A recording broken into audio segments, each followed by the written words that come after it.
Oke, terima kasih. Assalamualaikum warahmatullahi wabarakatuh.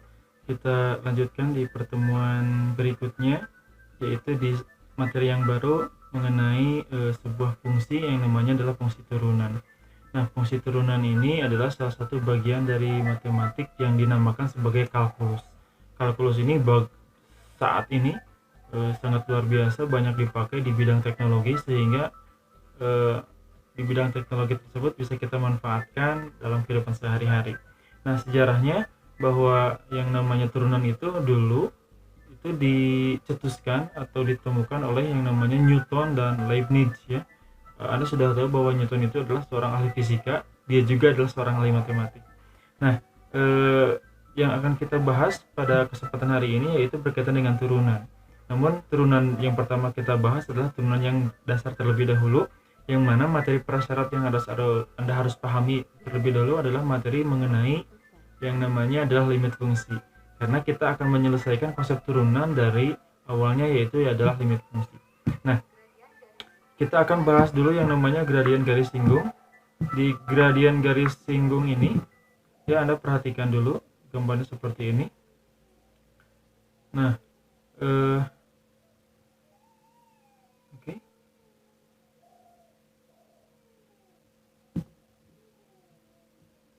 Nah, di sini M adalah sebuah gradien garis singgung pada kurva Y sama dengan fx di titik A.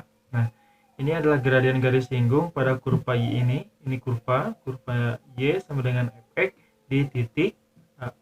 Nah, maka gradiennya adalah limit x menuju 0 fa ditambah delta x dikurangi dengan fa dibagi dengan delta x. Nah, untuk lebih memahaminya, maka kita akan berikan salah satu contoh untuk menyelesaikan soal berkaitan dengan yang namanya tadi gradien garis singgung. Nah, ada soal gradien garis singgung dengan kurva fx-nya adalah x kuadrat di titik dengan absisnya adalah x sama dengan 2. Maka untuk menyelesaikannya, kita sudah tahu bahwa yang namanya gradien garis singgung pada kurva, rumusnya adalah ini kan, limit delta x mendekati 0 f x ditambah delta x dikurangi fx dibagi dengan delta x. Nah, kita tinggal ganti saja nilai x-nya menjadi angka 2. Maka di sini saya berikan tanda merah, fx-nya jadi 2 ditambah delta x dikurangi f2, x-nya diganti. Nah, yang selanjutnya limit delta x mendekati 0, 2 ditambah delta x dikuadratkan. Kenapa dikuadratkan? Karena kita sudah tahu kan ini kan fx-nya adalah x kuadrat. Maka ini fx tambah delta x kita anggap sebagai fx dan ini pun sebagai fx. Maka di sini karena ini fx-nya x kuadrat, maka 2 tambah delta x itu dikuadratkan dikurangi dengan ini pun dikuadratkan. Nah, selanjutnya kenapa ini jadi 4? Ini limit delta x mendekati 0 masih tetap harus ditulis limitnya. Nah, kenapa jadi 4? Karena 2 pangkat 2 adalah 4. 2 pangkat 2 adalah 4. 4 dikurangi 4, 0. Maka tidak ditulis. Yang kedua, 2 kali 2, 4 kali delta x adalah 4 delta x. Ditambah delta x dikuadratkan, delta x dikuadratkan. Nah, dibagi dengan delta x.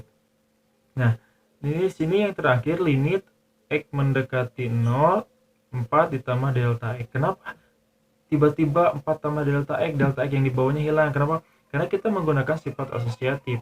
Asosiatif itu kita keluarkan delta x kuadrat. Maka kalau kita keluarkan delta x, maka ini tinggal 4, ini tinggal delta x. Ini pun 4 tambah delta x, karena delta x-nya kita coret salah satunya. Maka hasilnya berapa? Kalau sudah seperti ini, kita tinggal masukkan bahwa delta x mendekati 0, delta x-nya adalah 0. Maka kalau 4 tambah 0 hasilnya adalah 4. Itu yang pertama. Yang kedua, selanjutnya kita akan membahas mengenai kecepatan sesaat, ya. Misalkan ada jarak yang ditempuh mobil dituliskan dengan fungsi seperti ini. Fx sama dengan 15x kuadrat ditambah 20x, gitu ya. Di mana x-nya itu antara 0 sampai dengan 2. Nah, di selang waktu antara 0 sampai dengan 1, ini delta ya, kecepatan saatnya adalah 35. di antara 0,8 sampai dengan 1, kecepatan saatnya 47. Terus ya, terus.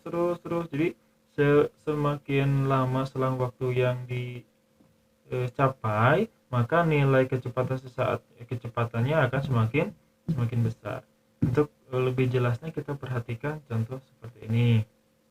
Misalkan ada sebuah benda bergerak dengan mengikuti persamaan, fx-nya adalah 6x pangkat 3 ditambah x pangkat 2. Tentukan kecepatan